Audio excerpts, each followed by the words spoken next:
Hey everybody, this is Joshua Tucker, the tendonitis expert, and in this video we're going to talk about osteoporosis. Specifically, what is osteoporosis? One quick, easy, fun answer is it's 100% reversible. Now, there is a point far along the line where it's not reversible, but the vast majority of people with osteoporosis, and definitely the vast majority of people with osteoporosis watching this video, it is 100% reversible because it's not that far along. And you can regain the mass. So let's start with, what is osteoporosis? I'm going to read the definition here. And the definition reads, osteoporosis is a medical condition in which the bones become brittle and fragile from loss of tissue, which would be bone tissue, typically as a result of hormonal changes or deficiency of calcium or vitamin D. So there's that. Essentially, it's bones thin and get brittle. So you may know the cliche of the elderly person who breaks a hip and falls down.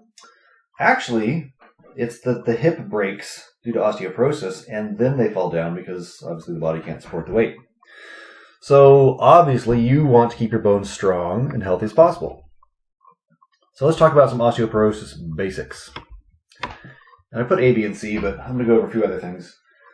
So osteoporosis, like the definition here, says it's a medical condition.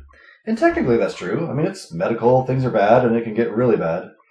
But osteoporosis is really a symptom of a larger dynamic. And that larger dynamic is you don't have the right nutrition in your body, and thus your body can't work correctly, and thus it can't keep your bones as strong as possible. You're always either actively regrowing your bones strong, or they're always getting weaker, one of the two. And the main key there is nutrition. You either have it or you don't. There's some aspects with hormonal changes, etc. And even there, nutrition plays a huge role.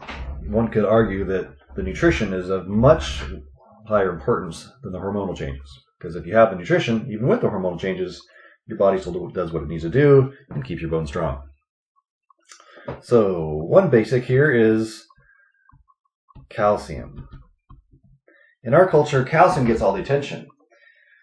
As a nation, the United States has, I believe, the largest incidence of osteoporosis, and we also have the largest incidence of prescribing calcium for that. So if calcium really worked, then one could argue that the incidence of osteoporosis would be lower. So good news, bad news, it's not calcium. Calcium isn't the main thing. We get enough calcium from even the standard American diet, but we don't have enough,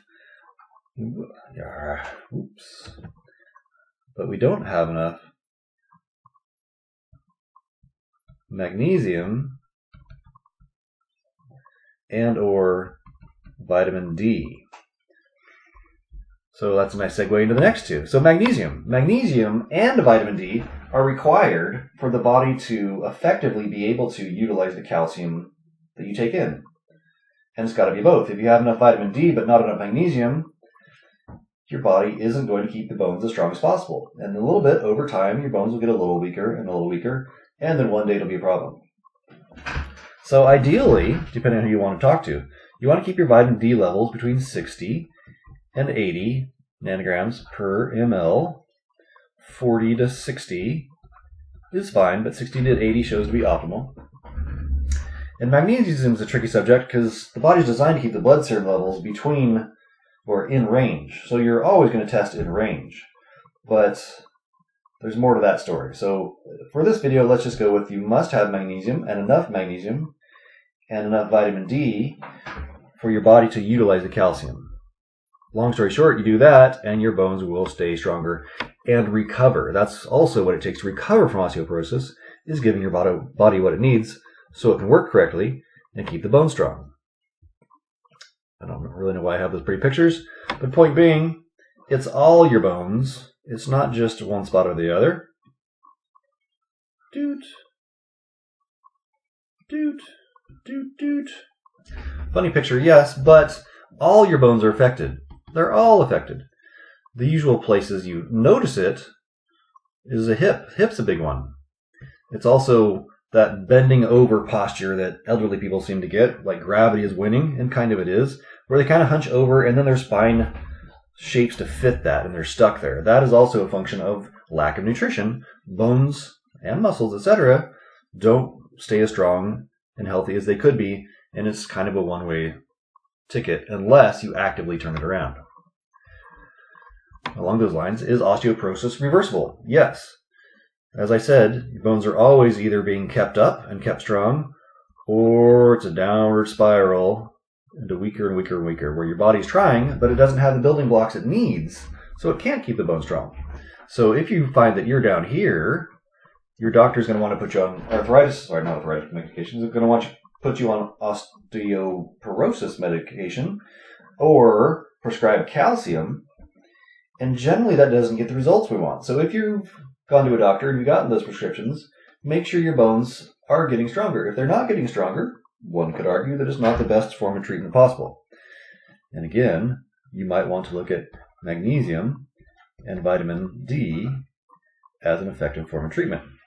Take some, get tested. Take some, get tested. Track it and find out. But ultimately, yes, osteoporosis is reversible. Even if you're here, you can make your bones strong again. It's just a matter of doing the right things and enough of the right things. So if you'd like to find out more about osteoporosis, visit my website. The article is linked to below. And I look forward to seeing you there.